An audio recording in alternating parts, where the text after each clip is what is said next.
The Radio Misfits Podcast Network. Hello, everybody, and welcome to Planted with Sara Payan. I'm Sara Payan, your host, and today we have Tina Gordon from Moonmade Farms on the podcast. I'm really excited. Musician, event promoter, documentary filmmaker, turned activist and grower. Welcome, Tina. I'm so excited to have you here today. Thanks, Sara. I'm really excited to be on Planted. Thank you for inviting me onto this amazing platform. I can't wait to riff with you. I know. Since we decided to do this, I've had so many thoughts of things that I want to talk about with you. So I'm really excited to dig in. The first thing I always ask my guests is, well, two things.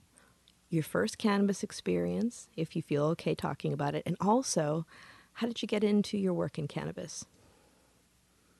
I love it. Yeah, cannabis has had like this place in my life, pretty much, my entire adult life, my teenage life, and my adult life. And I grew up in San Francisco, so like I went to elementary school on Haight Street. And it's actually why I was kind of a late arriver compared to a lot of my friends. And like smoking pot, to this day, I've actually never done acid, though I'm ready. Like I'm ready for my full psychedelic renaissance. And I've been into mushrooms for years, but I love mushrooms. Love some shrooms, right? Yeah. It's a great life enhancer. But the reason why I was kind of a late arriver is because going to elementary school on Haight Street, I mean, it was like Haight and Masonic. This was in the 70s, and it was kind of a heavy scene, Oh, yeah. Like the summer of love and everything that was ramping up to it had come and gone. That energy had come and gone. And what kind of replaced it was this super intense sort of like kind of extended hangover vibe, And so to this day, I have kind of a hard time with tie-dyes. And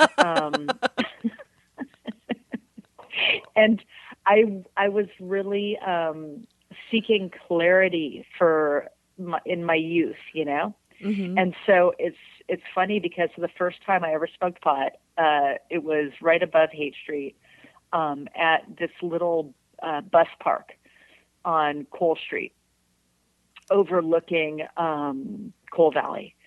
And I was with my friend Vanessa Jacquish, who always tried everything before me. I was 15 years old. And, we smoked some pot out of like an apple, I think. And I loved it. I was like, whoa, full transport. Where am I? And I loved the perspective shift. But what I found was after that, I never knew what to expect. Like my reaction to smoking pot was always different. Sometimes I loved it. Sometimes I felt terrible and anxious. Sometimes I just got like really tired. Sometimes I felt really energized. It was erratic and unpredictable. And so I had this kind of what I would call an unknowing or imbalanced relationship with it until I landed in Humboldt and started learning more about the plant from a cultivator's perspective, and then started understanding what I was ingesting and why, and what is best for me, and like really learning from the inside out, getting that perspective. But it was so hit and miss for me for many years. And so I wasn't like a full stoner, but everybody who I was close to was. Like all of my friends growing up through my teenage years into my 20s, while I was playing music, while I was producing and promoting events, I was always like surrounded by stoners, like brilliant, creative, incredible seekers, Mm-hmm. It's funny when, especially like trying it when you're younger, because you got what you got, and people, weren't able to really give you specifics. It's like I remember, my early years in San Francisco, having my guy, and he'd, bring like a roaster bag full of like a few different, flowers, and he'd be like, this is sour diesel, this is granddaddy purple, this is headband. I'd be like, which one should I pick? Well, I don't know. Hope for the pick one and hope for the best, girl. But Well, that's where instead of playing roulette, this is where education comes into it. And this is where like learning through experience and just like having that time and space to have that intimate experience, right? Yeah. Because we're all different. And as like, I tend to be sensitive to like pretty much any environment or anything I put into my body. And so it took a while, like for me to really understand what was going to work for me, And it's another piece around like playing music and being around people who are also really sensitive. Like through the 90s in San Francisco, watched so many people just really destroying themselves on like gnarly drugs and way too much alcohol.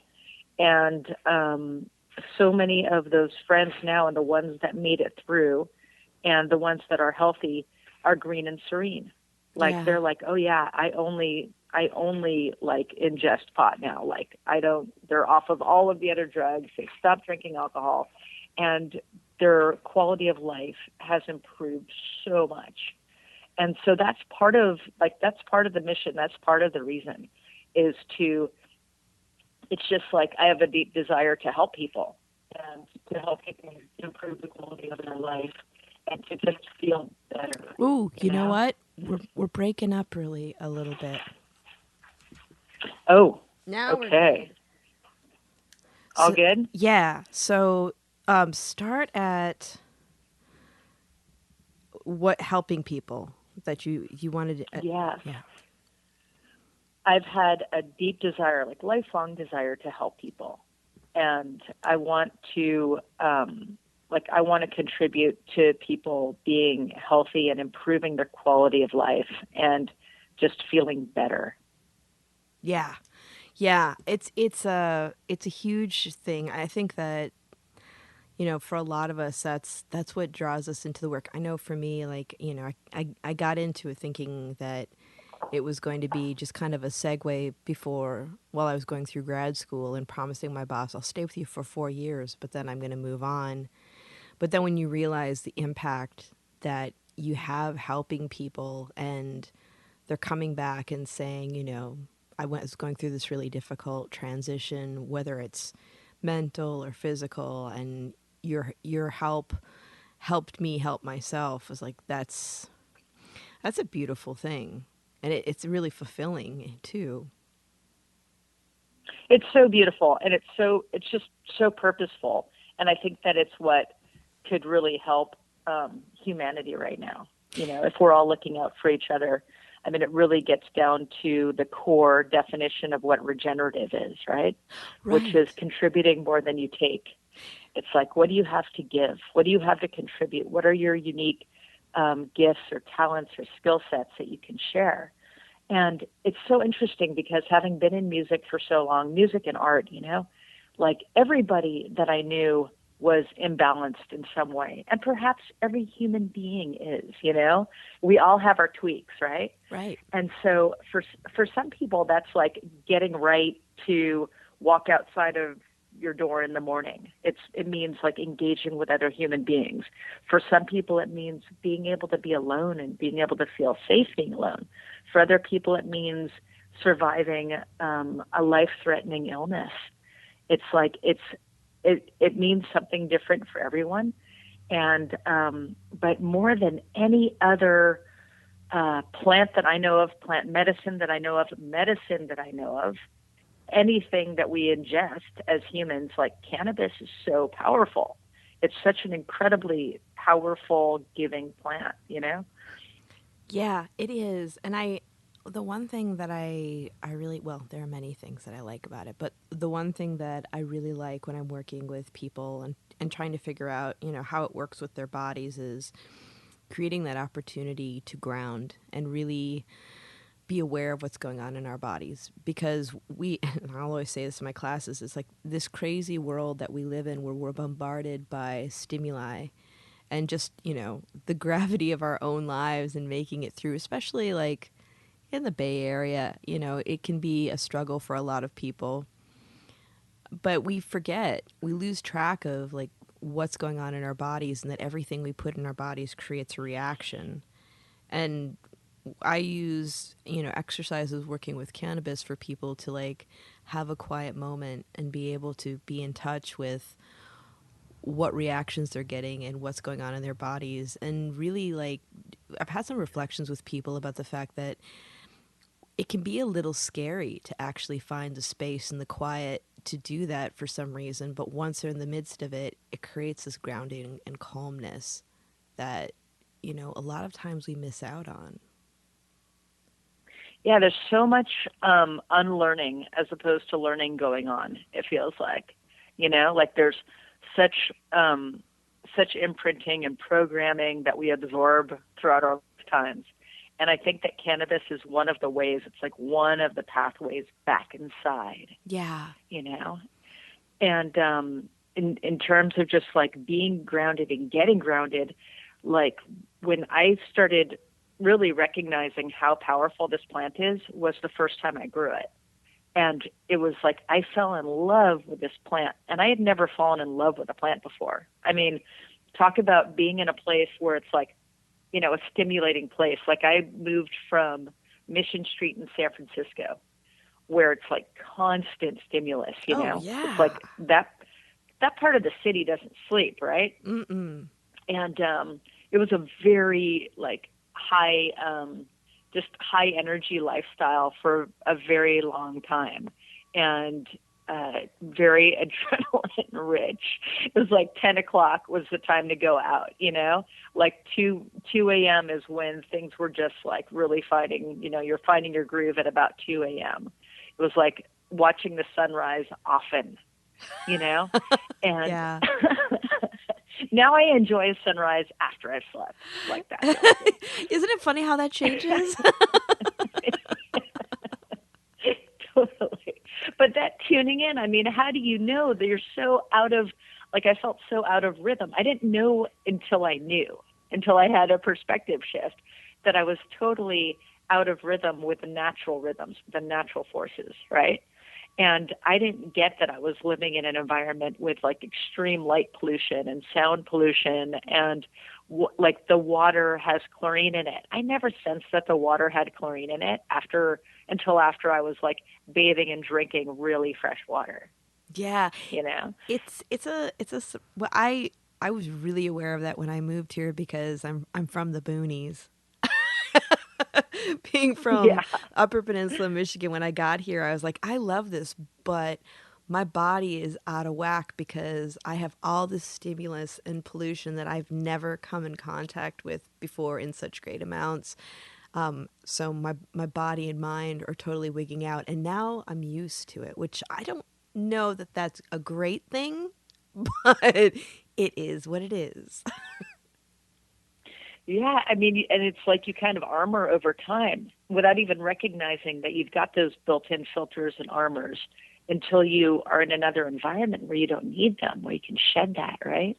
Right. And it's fascinating, that whole piece around like, making art and making music. And this was like, I was, when I get into something, I tend to go full immersion, right? Mm-hmm.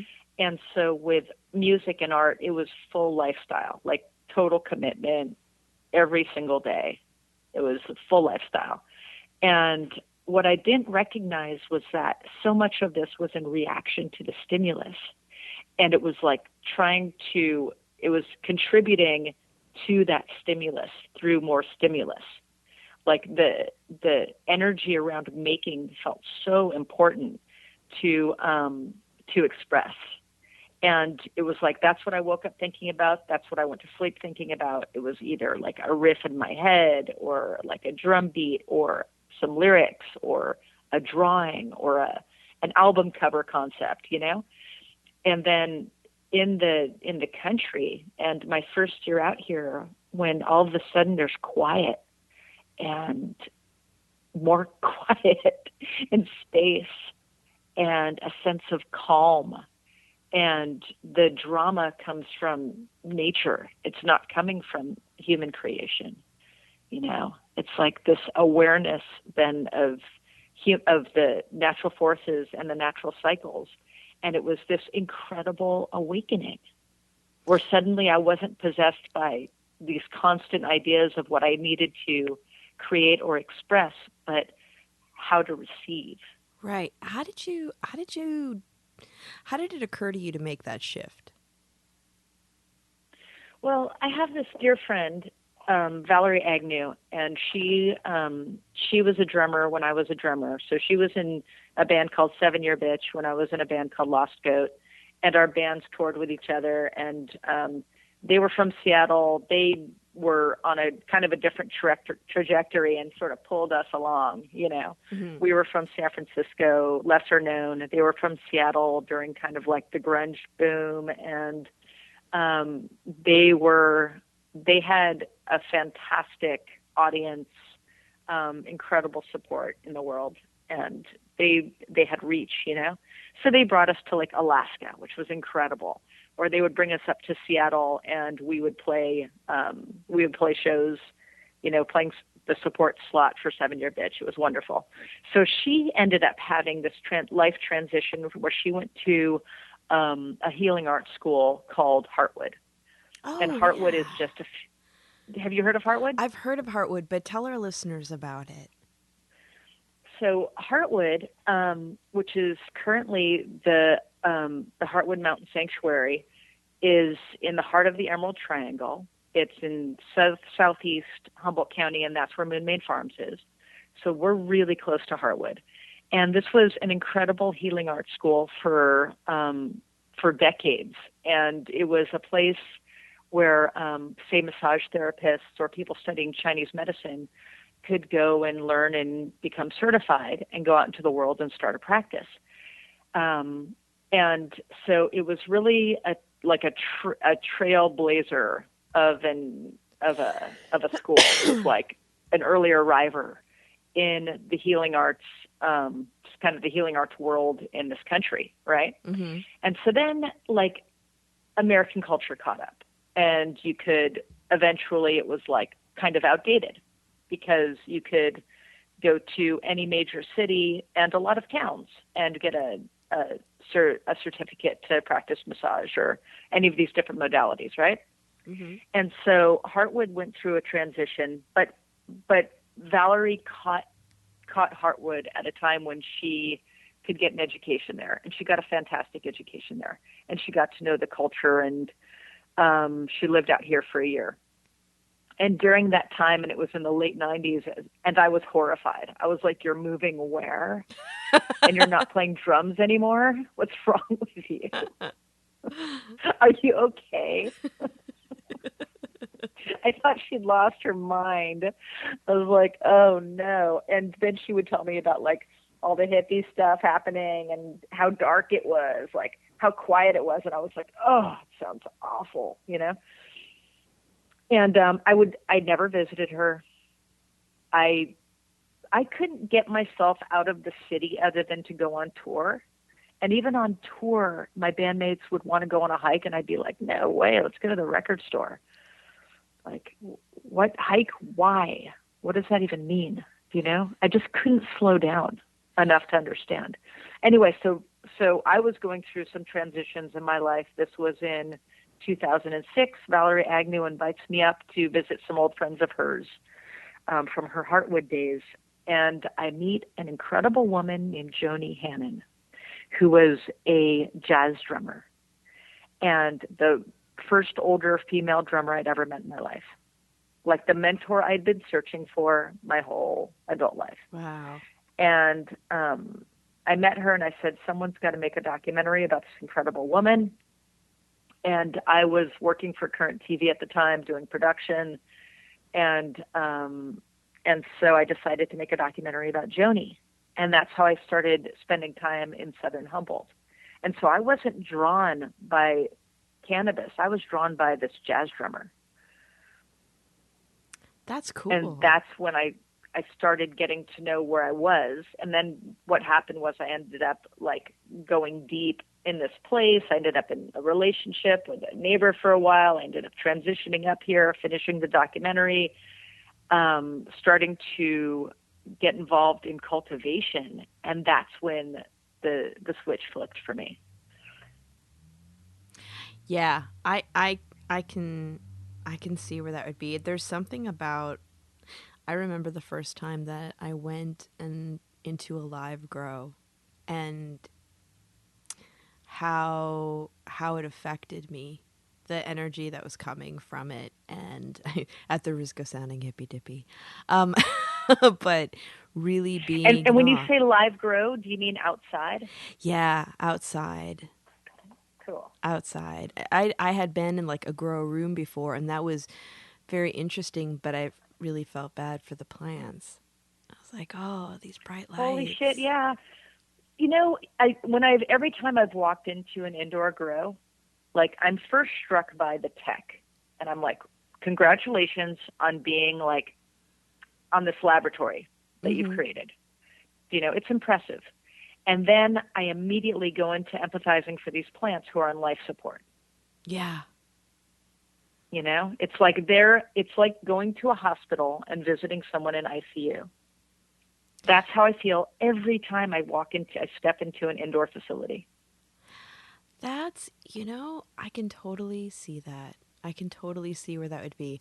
I understood, like, back in the day, especially when we were dealing with like a lot of prohibition and you could get in trouble for growing, the practicality of an indoor grow. Like, I remember the first indoor grow I saw it was a converted pump room for a pool.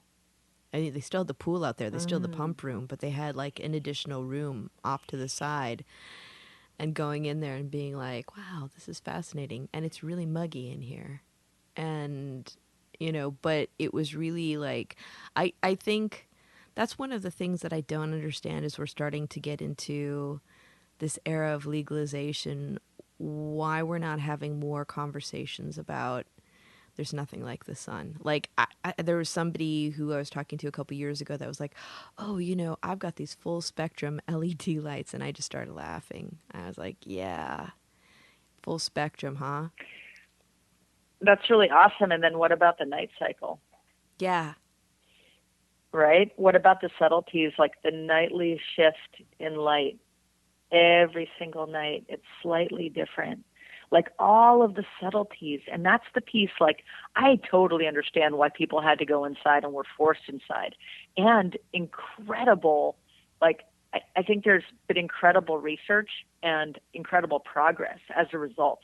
And huge respect to all the urban growers who, like, carried it on and also don't have the privilege of living in the country. Right, You know? right. What I'm wondering is why we can't have more conversations on a policy level about how we can create the opportunities, more opportunities for people to be able to have a thriving grow outside. Yes, it would be so amazing. And it would be so amazing to be able to participate in helping people transition from urban grow sites to, like, to rural or country cultivation sites. It's Mm-hmm. totally different, It is. And I was just going to say, like, was it a couple years ago? I had Phil Katuri on the podcast, and Phil is, the New York Times dubbed him the Wizard of Green because he's like one of the first, organic grape growers that was doing like a lot of biodynamic growing. He grows like, I don't know if it's like at least half of the grapes in Sonoma are grown by him. But he also, wow. yeah, he also grows cannabis, and a lot of grape growers also grow cannabis. And we were having that conversation about outdoor flowers and how, like, he was talking about grapes, but then he was also talking about flowers, about how, what they go through in nature actually helps create the character of the plant itself. Absolutely, it's shaped, and this is also the personal alignment piece and the experience that I've had. Like, I didn't realize I was living in captivity, and that was self-imposed captivity. Yeah. Until I moved to the country. And it's like everything started changing on a cellular level. And it makes me think about these plants. Like, what are these plants experiencing when they're in their natural environment? when they're under the sun and they're in the fresh air and they're drinking rain-caught water, and they're in the ground and they're among other plants. And then it's like, contrast that to the image of like a hydro scene, where everything's on tubes and it's going into rock wool and artificial lights, and there's the day cycle and the night cycle, and absolutely no subtleties. And then like the pumped up, charged up, THC levels and just the frosted buds. And there is something kind of that incredible or fantastic about that look, right? Mm-hmm. But it's so unnatural. It's like the craziest boob job ever, It is. And, I know there are some people, I was just having a conversation with a friend the other day, actually talking about like allergic, if there are some people who are allergic to, cannabis or certain terpenes. I know, like, for myself, when I used to fill the jars back when we used to weigh to order, like if I would handle Dutch treat, I would welt up because of the terpene profile in that. But, and this is, and listeners out there, I just want you to know that this is not a fact. This is me coming up with my own ideas. But what is the terpene profile in Dutch treat? I have to really look and see, because I haven't had Dutch treat in ages. The last time I saw it was when I was in Oklahoma last month, and I didn't pick it up. I thought about it. But there's something with that combination that makes me welt up. And another friend of mine was saying that she just can't handle raw plant because it actually causes issues with her histamines. But when, so there are some of us have natural reactions to the plant. Some of us don't, tolerate phytocannabinoids at all. But then there's also this thing about, CHS, cannabis hyperemesis syndrome. And I remember back in 2013, a friend of mine who's an ER doc in Boulder called me. And that was the first I'd heard of it. She was like, I've got these young men who smoke a lot of cannabis, and all of a sudden they're getting these cyclical vomiting syndromes that are only, soothed by hot showers, and they seem to instinctively know to go into the shower. She's like, have you seen this? And I hadn't. And then we started having more conversations about it, and like Alice Moon came out with the fact that she has CHS, and she's gotten a lot of hassle about it. But I wonder, like, people are talking about the different ways that it could, what it means. Like, is it neem poisoning? Is it, something else? But I wonder if it has to do with some of the practices with indoor growing, because these plants aren't living their natural lives. And that's, yeah, absolutely. And that's a pure, like, it's not a fact. It's just it's a pondering that I have. Well, this is part of where this whole experience has become so layered. Like, the deeper I go, the more complex it becomes.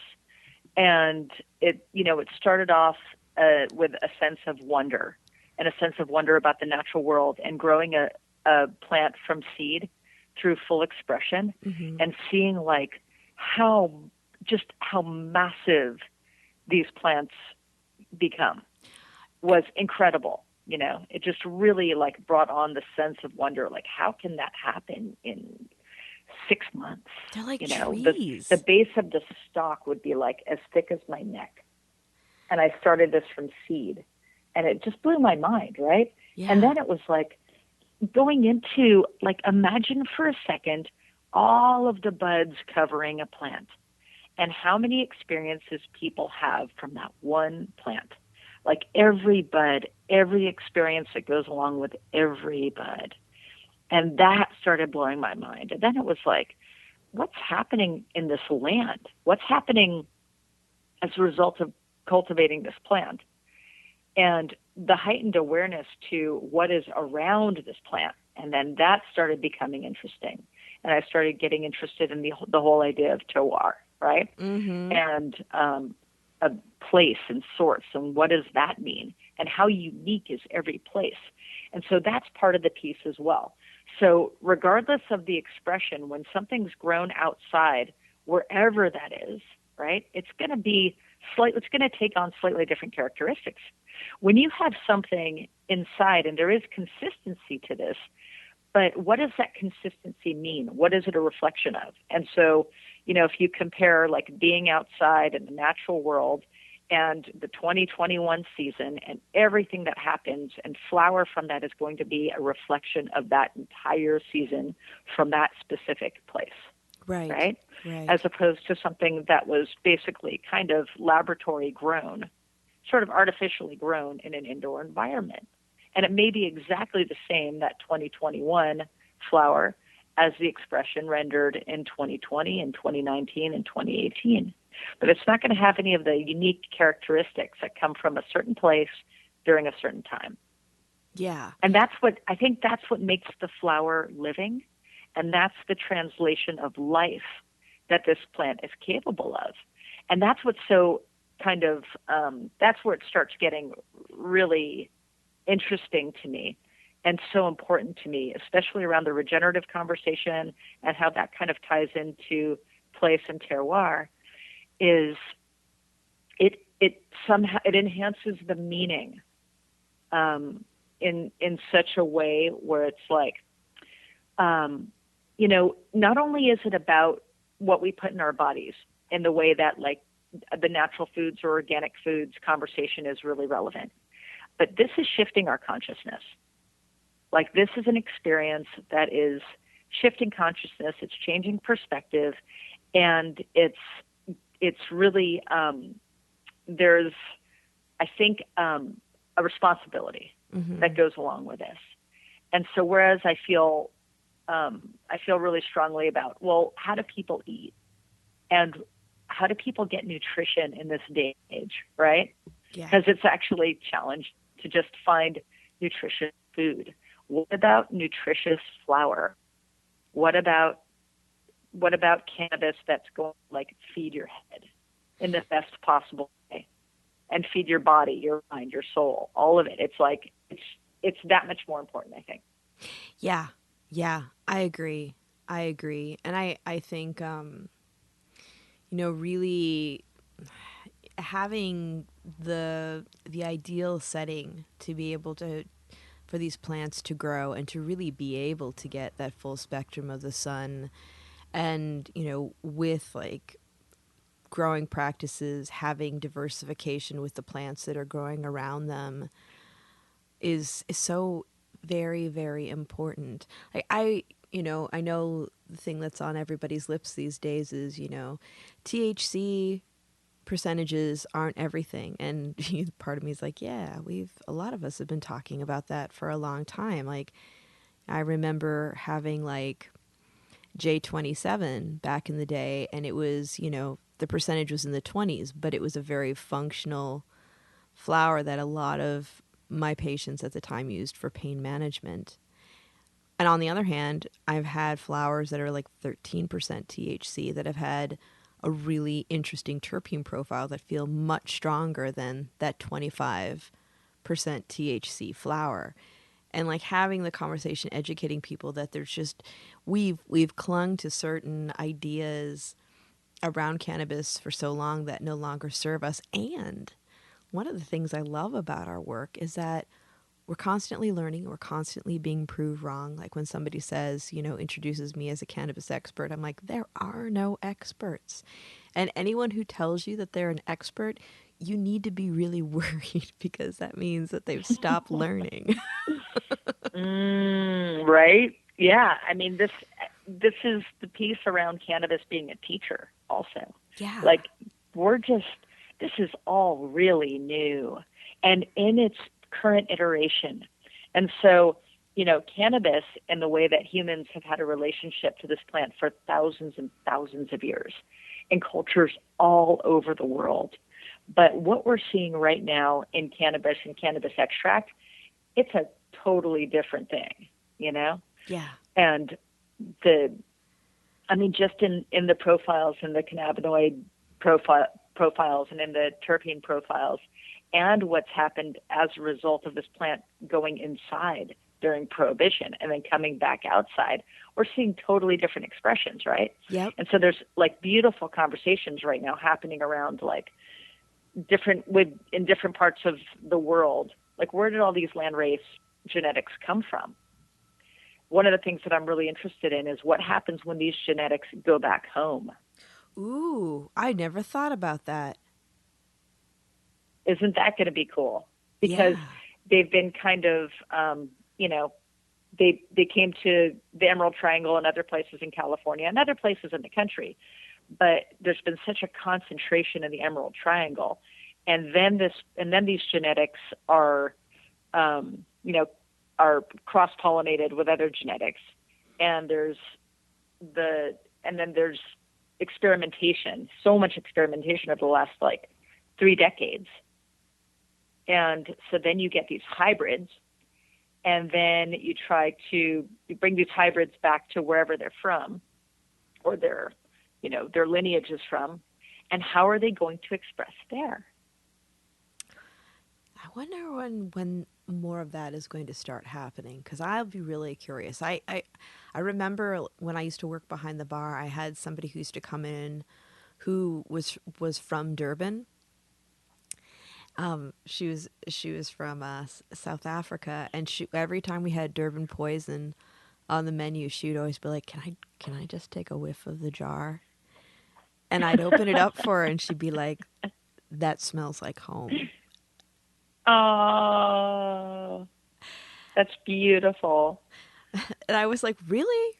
It was beautiful, but I was like, I had no idea. It was such an education for me to like think about like the different scents of the different cultivars, like bringing people back to certain places and times. And I mean, we all know that scent is evocative of that, but I'd never really thought about it with cannabis. Now I do. Yeah, it's so deep, isn't it? Like, I love nothing more than smelling like bags and bags of bags or jars and jars and jars of cannabis. It's my favorite thing. And I definitely have been around folks who have the unfortunate allergy where like they cannot smell cannabis. They just start sneezing immediately, you know? Yeah. And I hope I never have that reaction. It's so pleasurable. And immediately I know like what resonates. And so that's one of the things that I love to do with people is I love to put like 6 jars in front of someone and just ask them what resonates for them. Like, which one does your nose tell you that your body wants? And go with that, you know? And it's fascinating because like about profiles and percentages and it's like I love mixed ratio. I love type 2s. Mm-hmm. And my body often wants like a 2-to-1 CBD to THC or 4-to-1 CBD to THC.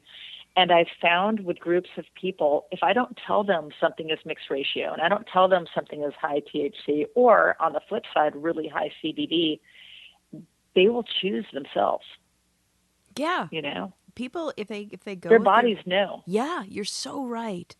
You're so right. That's like back in the day when we had jars that what you smelled was what I was going to measure out for you. We would always tell people, go with your nose. It's just like with, aromatherapy. Like normally I hate the scent of clary sage. It smells like dirt to me. Mm-hmm. But when I'm PMSing, it smells beautiful. Because it's really good for that time of the month, and I had no idea, and that's all like that. It's the same thing with cannabis, and I love that. And when you were talking about the type 2s, when people, especially people who were smoking back in the day, and they come in and they're like, cannabis is too strong for me these days. I want something that feels like what I remember. I always recommend a type 2 to them. I'm somewhere between a 2-to-1 and a 3-to-1 ratio. And they come back and they're like, that's exactly what I was trying to reproduce. Wow, I love that. And I love how with a lot of landrace genetics, there's CBD, because it wasn't, the characteristics that breeders are breeding for, it's like higher and higher and higher THC. But who does that serve, right? And Right. I think it really speaks to kind of there's an immaturity in our relationship with cannabis, right? It's like just our cultural relationship to cannabis right now is in a really fundamental place. And I think that one of the expressions of that is like the childlike graphics that you see. Mm-hmm. You know, you're going to see really bright colors, bright splashes of color oftentimes, and it catches like sort of reaches people in this very innocent place. And the simplicity of that, and also the simplicity of, well, what is the percentage? How do I choose? How do I become, like, we're not in a phase yet where consumers are educated enough to really know what works for them, you know? And it's like we're just cracking the door open. And during this time, it's a time of exploration, right? Yeah. Where people are going to get to know themselves, and this plant is going to encourage intimacy for people with themselves and then with others, and then like venturing out. Like, I really see this as being something over time. We're going to come around in 5 years, then 10 years, and look at the way cannabis has had this incredible effect globally on humanity. I think you're right. I think one of the main reasons that cannabis has really taken off is because people understand that, and maybe not even consciously, that there's a lot going on in our world, and we need to bring nature back, especially into our bodies, to create balance, whether that's consuming cannabis or really looking at, where your produce is coming from, or if you eat meat, how the animals are being treated, because we take on everything we put into our bodies. Totally. And it really is that unlearning piece, it's like just the imprinting of like what I ate at public schools. Like, that's not the way to eat. No. And when I think about some of the things that I used to get excited about in school lunch, it scares me. It's like once you start eating organic, I remember the experience of eating organic apples for the first time, or eating organic tomatoes for the first time, and then eating homegrown tomatoes for the first time. And it was mind blowing. Like, I wouldn't eat tomatoes. And then when I was introduced to organic tomatoes, I was like, oh dang, that's a whole different experience. The first time I bit into an organic apple and it would just like, it burst with flavor, and the texture was incredible, and it was so like juicy, and I could, like, my body was just like responding to it, Yeah. having grown up with like the perfect red delicious mealy apple, Oh, yeah, they make me sad. And I think that that's about to happen with cannabis. I mean, as much as it's incredibly difficult right now for the legacy craft small farmers, because the direction things have been going in is a very expansive direction. And that expansive direction is toward like these major all season greenhouses or indoor grows, and that can replicate consistency year over year. And that's become the industry standard. Yeah. But what I think people are going to start asking themselves very soon, who grew this? Where is this from?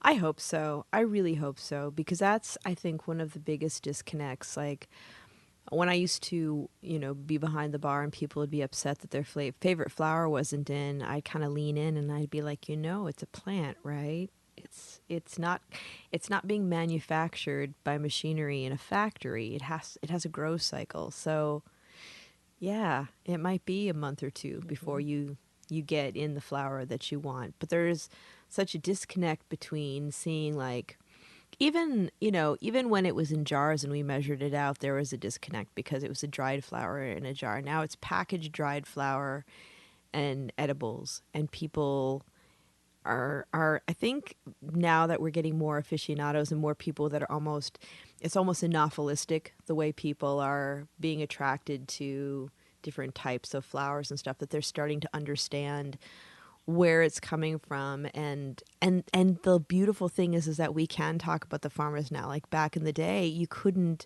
talk about who was, you know, who was growing. It was just, yeah, it's here.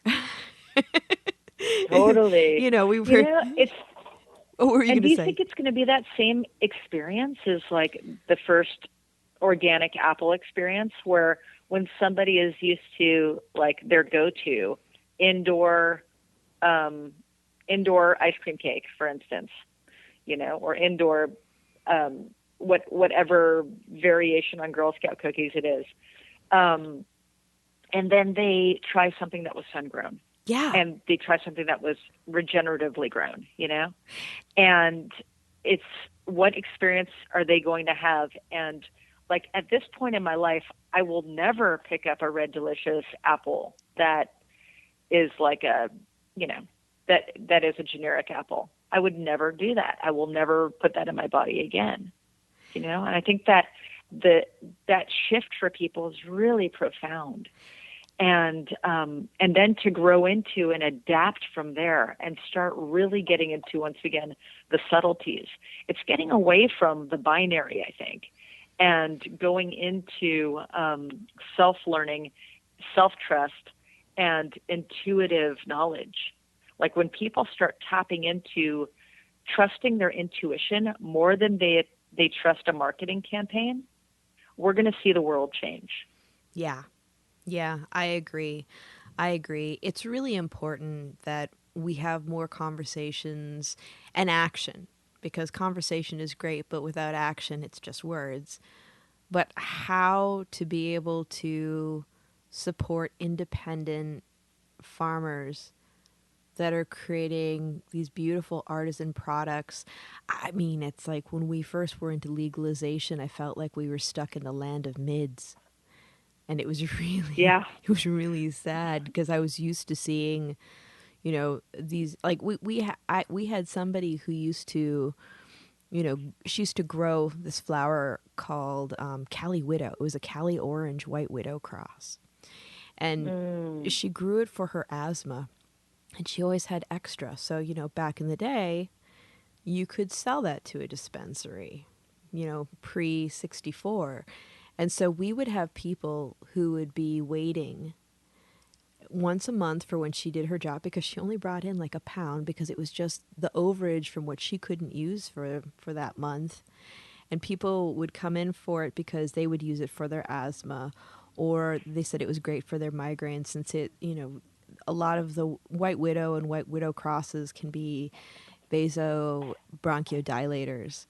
And people would come in for the flower, but also she'd always bring in keef. And it was really like to see people actually understanding the function of it, and to have these flowers that were just, you could tell they were grown with so much love. That just makes like a huge difference. Or even like when I taught a class at CIS for the Chinese medicine practitioners, because, as you know, like it was part of the original pharmacopoeia, but especially with colonization and the opium wars, cannabis became, very taboo in Chinese culture. When I taught the class, I had a grower give me like a big bouquet of just fresh flower, and I put it in a vase, and I put it on my desk, and they came up to it and they're like, "It's just a plant." It's like, "Yeah, smell it. It's sweet. This is blackjack." Like, I say love that. hi. Yes, and so what the plant and what the flower is speaking to is somebody's senses, and their senses, and like the intelligence that we already have through our senses. That's exactly the piece. That's our inherent intelligence. That's our intuition. We already know these things, Yeah. And it's like when I learned how to cultivate cannabis, it wasn't because I took classes or went to workshops or even read books. I started just digging in. and listening to the plant and listening to the land, like just tuning in. And how much that taught me was just invaluable. It's like, of course, I was backing that up with doing a lot of study and a lot of research into books with people, with amazing legacy cultivators, and also dipping into permaculture and regenerative practices. The permaculture books were really helpful, and learning about biodiversity and learning about stacking functions and how to relate to the land, Mm-hmm. What are some of your favorite books that you discovered through that? Well, the two that really cracked it open for me were The One Straw Revolution, and that's an incredible book, and also this book called Gaia's Garden. And they're both very basic. And like I would say, especially The One Straw Revolution is just a great read, and it's about somebody's like personal experience with how they discovered their relationship to farming. Mm-hmm. It absolutely incredible. And then Gaia's Garden was more instructional. So that's where I learned about hugelkultures and sheet mulching, and I learned how to build a compost pile. And it just pulled me deeper into those basics that encouraged me to observe and to learn. And this is ongoing, it's not like I in no way would call myself an expert. I do not teach classes, for instance. What I do like to encourage people to do is to tune in. Like every single person I work with, and for years, the people who would cycle through the farm and the people who would stay here for years, they would learn from me, I would learn from them. And so there are like these kind of basic rules, right? Mm-hmm. And one of them is living things come first. Another is tune in with all of your senses. Another is have eyes on every plant every day. Because these are the ways that I learned how to grow. Well, and that creates an intimacy with your plants as well.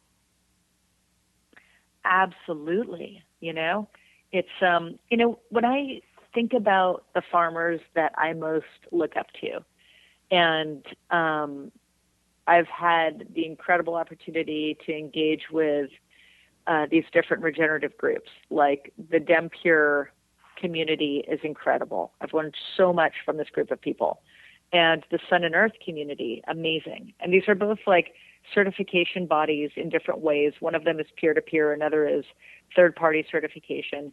But the connection to the farmers through these networks are amazing. And I have huge respect for all of these farmers, from like the dry farmers in Holmes Flat, Shively, basically like mid Humboldt mm-hmm. area, and their practices, just enormous respect to, and the way that they cultivate with what they have and through biodiversity in their own way, right? So very little in the way of inputs, for instance. They never water because they're dry farming. And then, and a couple of those will be like high water farms or New Moon Medicinals, like they're Sunbolt, Sunshine Johnston. These are heroes of mine. And then on the flip side, like Bryceland Forest Farms or Happy Day Farms, like the farms that are integrating produce farming along with cannabis farming. And we're in a semi-arid environment, so this is not the best place to grow vegetables, but it's where the oaks grow. And so, for instance, we'll use a lot of oak inputs. We use oak leaf, and we use oak wood and wood chips and the forest mycelium.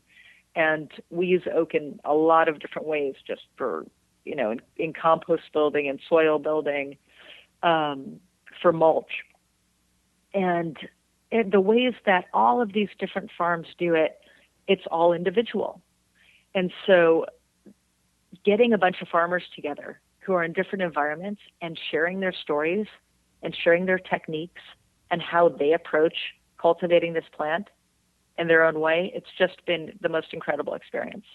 And so I definitely want to encourage everyone to check out both the DemPure regenerative certification and the Sun and Earth certification. They're both amazing.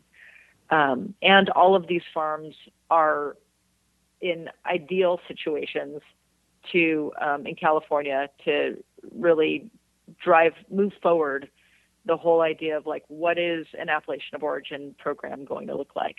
A terroir-based appellation of origin program. How different will that be? Dry farming versus coastal flatlands. Mm-hmm. Yeah, because you have to really take into consideration to be successful with what you're doing. And by that, I don't necessarily mean monetary, but just the grow itself. You have to be really cognizant of the environment that you're impacting and what you're bringing back to it. Absolutely. And that's why the fundamental, like the basis of regenerative farming is to contribute more than you're taking away. I love that. And just that, it's a beautiful concept, isn't it? Yeah. And so my new obsession is a regenerative supply chain. How do we build a regenerative supply chain? And so from seed to sale, and that means looking at retail. Mm-hmm. How is retail giving more than taking? How is distribution giving more than taking? How is processing giving more than taking? How do we transport this plant throughout this, incredibly vast state? Yeah. And eventually it's going to be interstate, right? How do we transport this plant? Yeah, and how does that contribute? And when we're looking at social justice, how is it giving more than it's taking? Yes, absolutely. Absolutely. We have a unique opportunity to not only change the way that we do work as an industry, but how the rest of the world, how other ways that we show up in the world, whether it be industry or otherwise, how it's done. I mean, just like I always tell people, tech changed a lot of the way we look at how we did business and how we worked. Like, people aren't having to show up in suits and be all stuffy anymore. There's more of a relaxed approach, understanding how creativity is cultivated and productivity. And, there are also some other things with it that may not be quite as positive. But we as an industry can really make an impact on how people show up and how, we are able to create an atmosphere that promotes social justice and compassion. And like you were talking about, modes of, approaching growing in a regenerative manner and just being regenerative in general in all that we do. And I feel like a lot of people have heard that call, and that's why they're here doing this work. But we have a lot of work to do to spread that message and to really encourage people who it may not have been their first thought to be more thoughtful about that. Absolutely. And I think that the time is now. It's like it's been a long road, and we've got a longer road ahead of us. And right now I think it's particularly important to really tune into the cultural preservation piece. Yeah. And to honor the activists.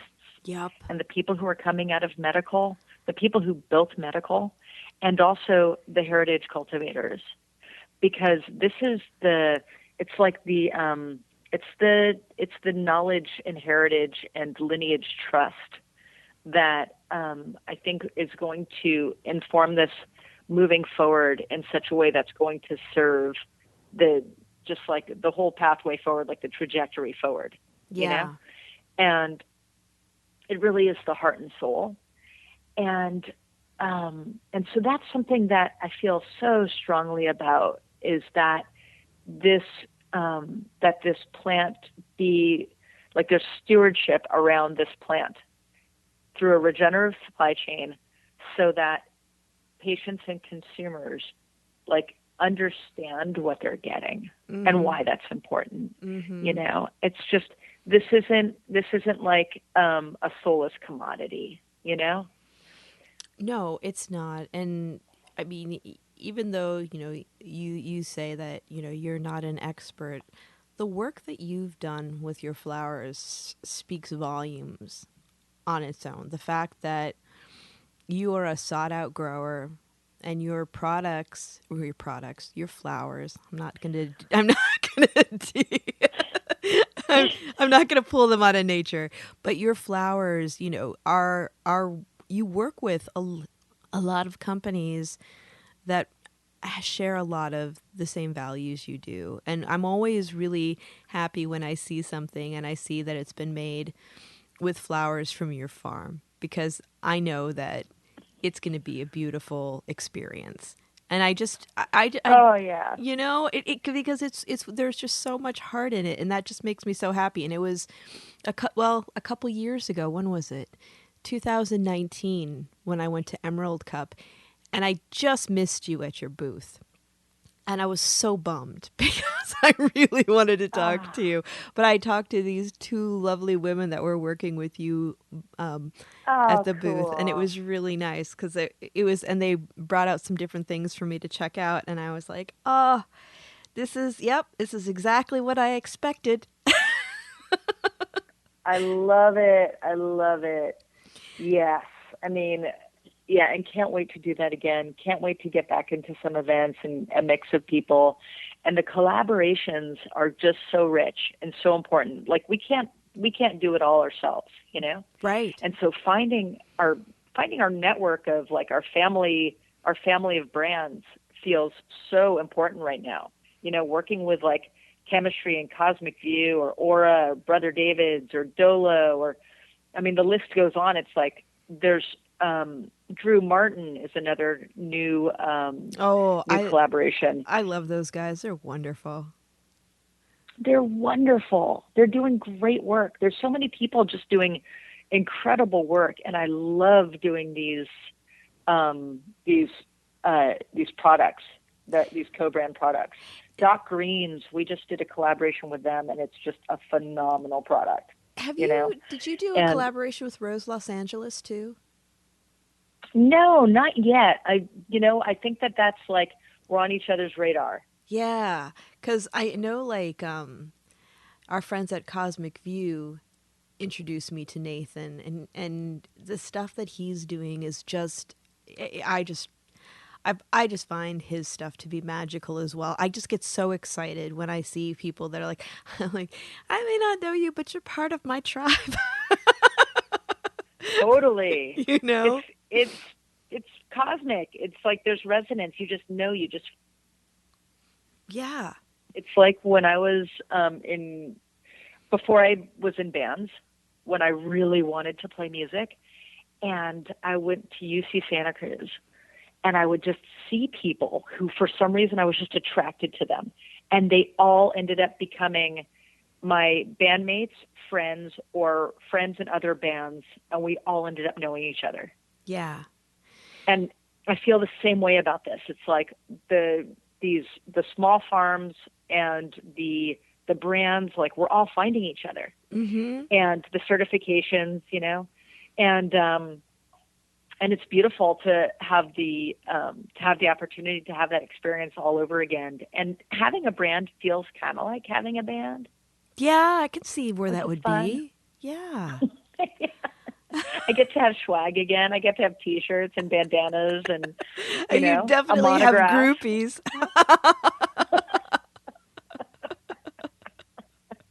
Maybe go on tour. I can't wait to go on dispensary tour. That would be really fun. Oh yeah.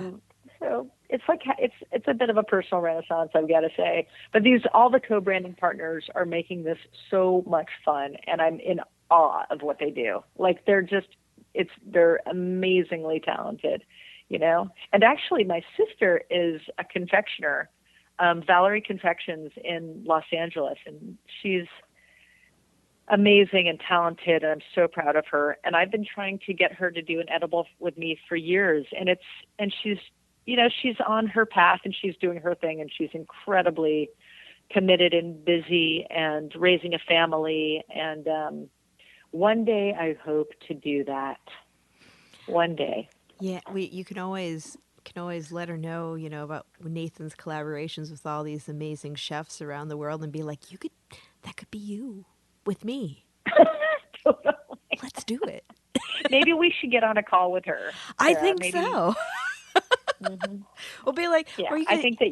you can send her my Dominique Crenn episode with Dominique and Nathan. Be like, look, Love it. Tom's doing Love it. You should too. Yes, that sounds amazing. There are so many badass women. And there's so much of what we do also, like, you know, when you look at the genetics that are coming out now and the flavor profiles, right, or the terpene profiles and the experiences that people have, and to be able to extract like the essence of this plant and to combine that in these edible products or the vape products or tinctures or topicals, whatever it is, that's really exciting. Yeah. And some of the stuff we're doing this year, I'm really excited about, you know, and that's another layer of collaboration. It's like, where do the genetics come from? Where do the seeds come from? And are you familiar with BioVortex? Do you know Jesse Dodd? I know the name, but I'm not familiar with BioVortex. Well, I love collaborating with Jesse because his approach is BioVortex is a living art piece. And so the way he approaches genetics and breeding is part of the living art piece that he's doing. And that's perfect. So that's why we work with Jesse and he comes to the farm and he does like this matchmaking, like this wizard matchmaking with us, where he's like, this is what you should grow here. Ooh. And he just knows. It's so cool. And so right now we're doing like four genetics, I think, from Jesse, and including Cherry Moon that we've done before, Mandarin Moon. So Cherry Moon, that's our name it's a cherry lime dog cross. Oh, wow. And Mandarin is a Mandarin cherry lime dog cross. And both of those, super excited. Sapphire Sue, that's a 2-to-1. That's a 2-to-1 cross with Harley Sue and Sapphire Scout. And everything that we've grown here from BioVortex it's amazing. And that feels really good. Then we have some of our own in-house genetics that we cultivate as well, and that's exciting. Pineapple Wonder. Have you ever gotten Pineapple Wonder? I have, and actually, I think I have a cartridge with Pineapple Wonder in it. From chemistry? Mm-hmm. Actually, I just got it the other day in my sample kit from work, and I saw your name on it, and I was like, oh, that's so cool. I love that. Yeah, I'm dreaming of one day being able to offer Moon Made Farms reserve flower beside some of these collaborations. So not only could you get Pineapple Wonder in a vape cart, you could also get Pineapple Wonder flower. Yeah. You know, and just your own side-by-side comparison. I just like when I think about your flowers, and they're what you put out is beautiful on its own, but then there's like the greedy side of me that thinks about back in the day, like your head stash must be amazing. I love having a robust head stash. Yeah, as a matter of fact, I'm looking at it right now.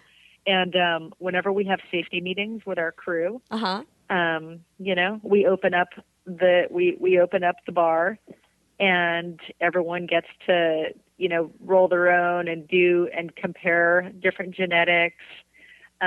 We get impressions. We get to do the empty jar contest, which is always fun. And it's really fascinating what resonates with different people at different times, you know? Yeah. Well, and I think, too, like when people get to experience that caliber of flower, that really drives home, like, why all the things that you're talking about are so incredibly important. Well, and it's also a responsibility piece, like being the keeper of these seeds and the keeper of the genetics. Last year when we were evacuated, of the things that I grabbed, I was like, we're taking all of our seeds with us. Oh, yeah. I don't know how compliant that is, but we did it.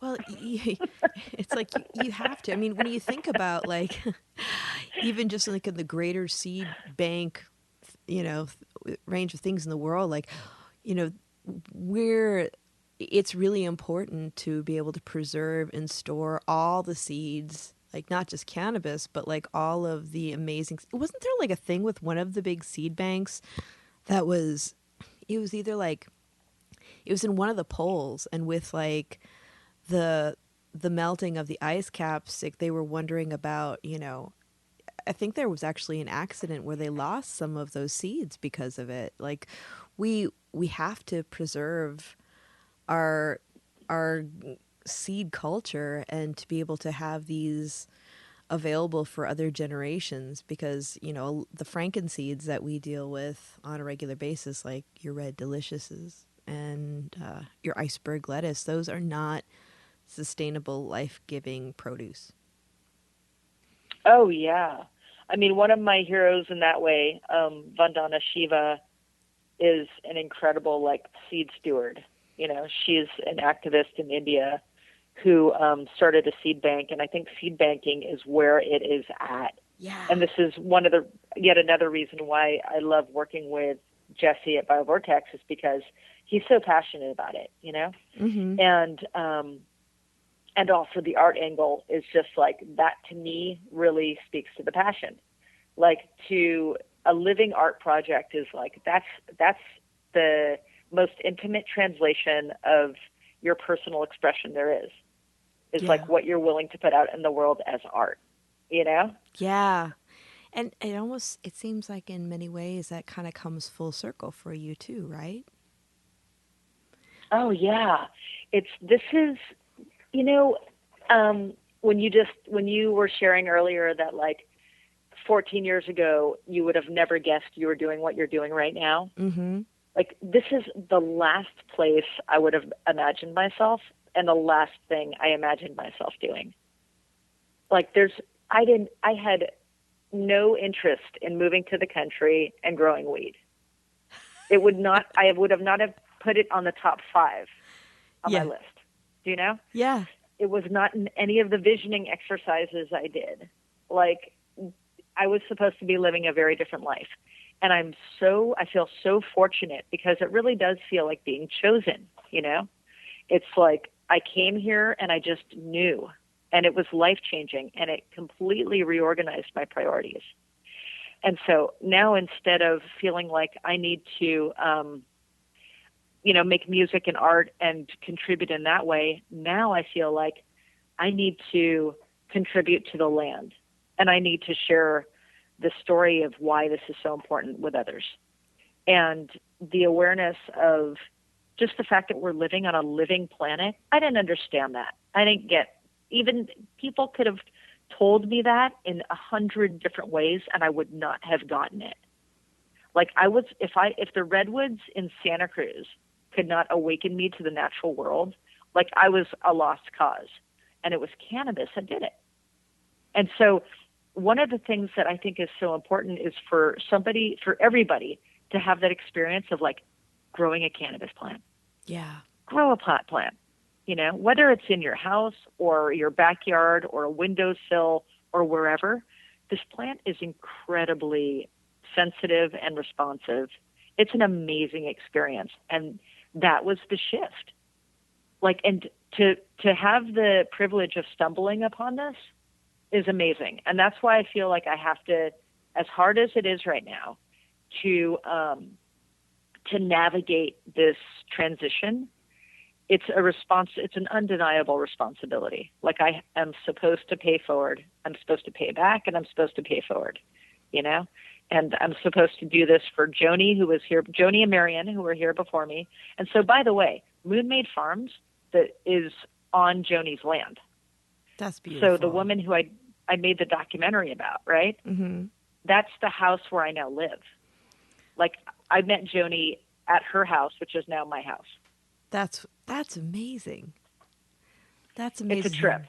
What? Oh, so, because geez, we've talked for a while. I love this. I'm like, I could keep talking. Yeah, it's so much fun. I know it is. I really appreciate it. Oh, I do too. And for our listeners, what would you suggest to them to be able? What can they do to help support independent farmers?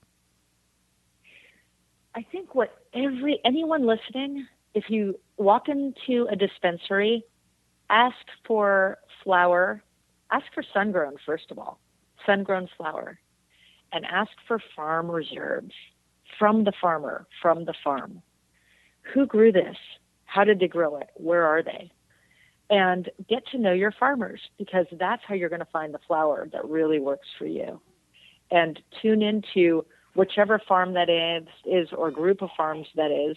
And I really encourage people to check out Regenerative, because it is absolutely setting the standard for the healthiest, cleanest flower grown with incredible love and nurturing.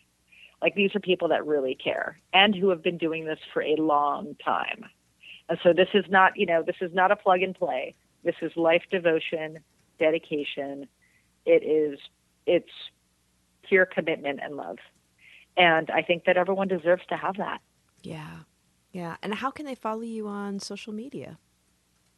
We are at Moonmade Farms on Instagram and www.moonmadefarms.com that's our website. Mm-hmm. And Instagram is a great way. And feel free to DM me if you've got questions. And yeah, please do give us a follow. Let me know what you think. I would love to hear your feedback. Awesome. Thank you so much for that. And for those who want to follow Planted, remember, we are 2 times a month now. We've been doing that for a few months. I know we've had a few years of 1 episode a month, but we are twice a month. And you can find us on Instagram and Twitter as Planted with Sara Pion on Facebook.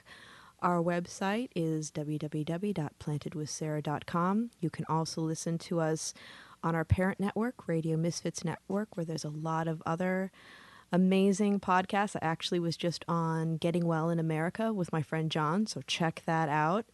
And you can listen to us on Pandora, Stitcher, Spotify, Apple, Google, and Audible. So check it out. Tina, thank you so much for hanging with me today. I love connecting with colleagues that have all the love and the passion with the work.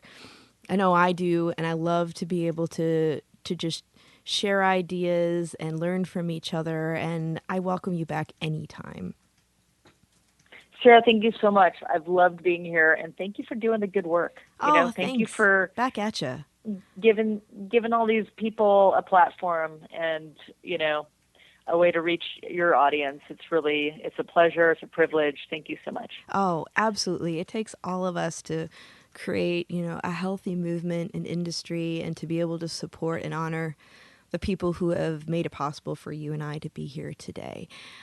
For all of you out there, really check into this. Do some research on what regenerative farming means and why it's so important that we support our independent farmers. Outside right now, we are still in if you're listening currently, we are still in the midst of a COVID wave. So be safe, take care of one another. And it's a crazy world out there, so be good to each other. Do something to brighten somebody's day. Until next time, take care, everyone.